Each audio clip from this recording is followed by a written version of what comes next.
Alors si tu regardes cette vidéo, c'est que tu penses avoir un problème d'embrayage. Ok, donc on va regarder les choses qu'il faut contrôler. Avant toute chose, démonte ton embrayage. Alors si tu ne sais pas le démonter, panique pas, il n'y a pas de souci. Dans la description, je te mets le lien pour savoir comment démonter l'embrayage. Ensuite, si tu ne sais pas comment le sortir de son correcteur de couple, la façon la plus simple qui soit, regarde, je te mets aussi une vidéo, un lien qui va te permettre de sortir ton embrayage et de l'avoir comme ceci en main. Ok, donc tu as démonté ton embrayage. Voici l'embrayage en question. Donc la première chose qu'il faut contrôler, et c'est la chose la plus importante au niveau de l'embrayage, c'est la garniture. Ouais, il y a 3 garnitures sur l'embrayage. Ces garnitures-là, c'est ce qui va permettre à l'embrayage d'accrocher la cloche et donc de faire avancer le scooter. Donc autant vous dire que vraiment, il faut qu'elle soit en excellent état. C'est ce qui va, avec la force centrifuge, les ressorts vont se détendre. Ici, les garnitures vont sortir, accrocher la cloche et entraîner la roue. Donc vous vérifiez l'état des garnitures. Ici, dessus, il ne faut pas qu'il y ait de trous ou de creux.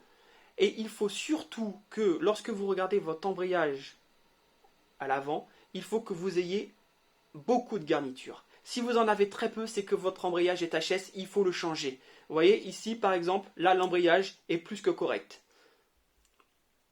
Ensuite, une fois que vous avez contrôlé vos garnitures, vous trouvez que vos garnitures sont correctes, donc déjà c'est plutôt un bon point. Vous vérifiez vos ressorts d'embrayage. Il y en a 3. Alors pour les vérifier, il suffit d'appuyer dessus afin de vérifier qu'ils sont toujours aussi bien tendus. Il se peut que vous ayez un ressort qui soit cassé ou qui est sauté de son emplacement. Ce qui résoudrait votre problème puisqu'il suffirait juste de changer le ressort pour pouvoir résoudre votre souci. Donc vous vérifiez bien vos ressorts. En cas de doute, changez-les, ça coûte pas cher et au moins ça sera fait.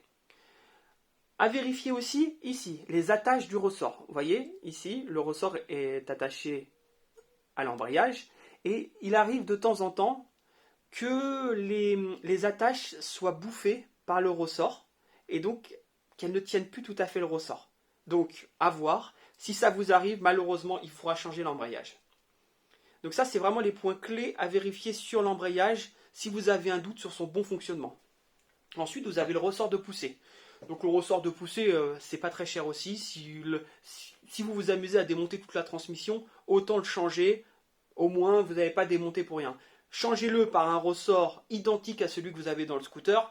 Ça vous évitera de régler le scooter. Hein. Donc ici, le ressort de poussée pour vérifier qu'il est toujours en bon état. Vous le vérifiez visuellement. Il ne doit pas être fissuré. Il doit être dans un état plutôt correct. Le ressort de poussée, c'est pas quelque chose qui va s'abîmer. Donc vous devez vraiment le vérifier visuellement. S'il est fissuré, on le change. Ensuite, vous vérifiez ici si sa compression est toujours bonne. Voilà, s'il revient toujours, s'il fait toujours son job de ressort. Et qu'il est toujours aussi dur. Donc ici, vous voyez bien que le ressort est plutôt en bonne santé. Donc là, ça ne sert à rien de le changer. Voilà pour votre embrayage. Donc le plus important, comme je vous dis, c'est les garnitures. La plupart du temps, si vous avez un problème d'embrayage, ça va être les garnitures qui vont être HS, donc l'embrayage a changé. Garniture, ressort. On vérifie bien les ressorts. Voilà pour l'embrayage.